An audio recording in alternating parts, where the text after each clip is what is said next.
A gente aqui é a Bruna, bem-vindos a mais um Qual a Diferença, e hoje no espírito de Halloween eu vou explicar qual é a diferença entre livros góticos e livros de terror. Começando pelos livros de terror, essa coisinha linda, maravilhosa. O gênero terror, na verdade, é um descendente do gótico, começou a se estabilizar no começo do século XIX, e os livros de terror focam no medo no sentido de assustar, de deixar a pessoa...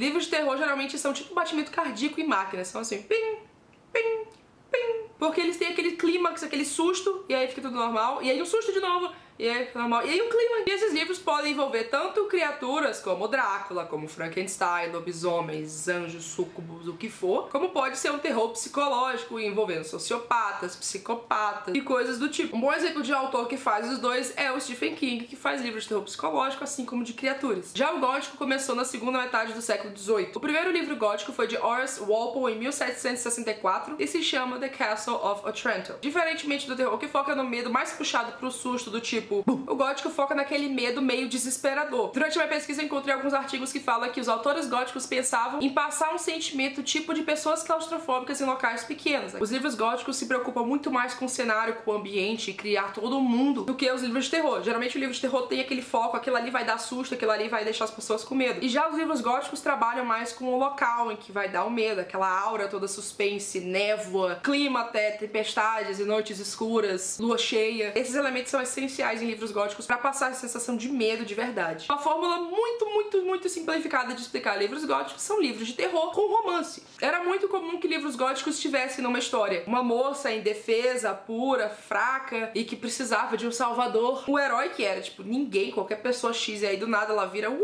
a pessoa mais incrível do mundo. E logicamente um vilão nojento, terrível, personificação do mal. Obviamente que nem todos os livros góticos têm essa pegada de romance. Essa fórmula de romance era muito utilizada no começo do gênero, e aí que existe uma diferença muito importante entre o gótico e o terror. Como eu falei, o gótico foca mais na ambientação, naquele clima de gótico. Um bom exemplo disso é o Morro dos Ventos Uivantes, da Emily Bronte. Esse é claramente um livro gótico, toda a aura, toda a vibe do livro, mas ele não é um livro de terror, ele foca no romance e não tem elementos de terror de verdade. A mesma coisa acontece com Northanger Abbey, da Jane Austen. É um livro gótico, mas não chega a ser um terror. Esses livros são exemplos de livros góticos que não são de terror, mas também um livro pode ser gótico e de terror. E geralmente quando o livro é um terror gótico, ele envolve criaturas sobrenatural e paranormal, como Drácula, Frankenstein, livros da Anne Rice. E só pra botar mais uma mulher na lista, a gente tem a Anne Radcliffe, autora de Os Mistérios de Udolpho, que é também um terror gótico. Mais autores góticos pra vocês conhecerem: Edgar Allan Poe, não tem como não falar de coisa gótica e não falar desse homem, e H.P. Lovecraft. Mais autores de terror: Stephen King. Gente, catálogo Dark Side. Pode vasculhar lá que vocês vão encontrar muito autor de terror muito bom. Deixa aqui nos comentários quais são os termos ou gêneros que vocês querem ver no próximo Qual a Diferença. Não esqueça de deixar a mãozinha pra cima e se inscrever aqui no canal se vocês gostaram desse vídeo. Eu vejo vocês no próximo.